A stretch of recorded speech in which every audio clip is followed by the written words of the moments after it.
আমরা বেশিরভাগ সময় জীবনে কষ্টে পাওয়ার পিছনে কিছু বোকামি করি।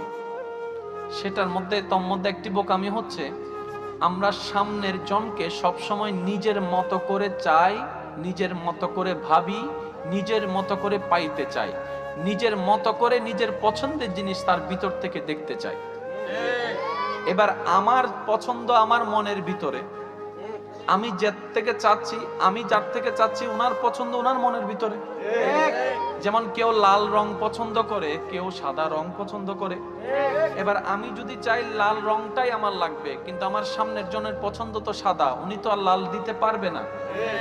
এই যে আমরা কিছু মিসকনসেপ্টের মধ্যে চলে যাই, যার কারণে এমনি তো আমাদের জীবন সীমাটা একদমই সীমিত, অর্ধেক জীবন তার মধ্যে শেষ হয়ে গিয়েছে, বাকি আছে অর্ধেক। কবর আমাদের থেকে বেশি দূরে না।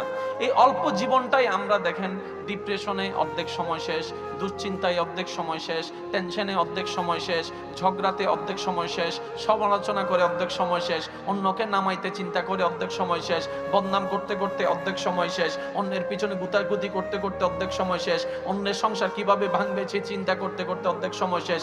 আমাদের বেশিরভাগ জীবনের অতীত এবং কি বর্তমানেও বেশিরভাগ জীবনে নিজেদের চিন্তা কম থাকে, মানুষকে নিয়ে আমরা বেশি ভাবি, আমরা আমাদের মতো করে চাই।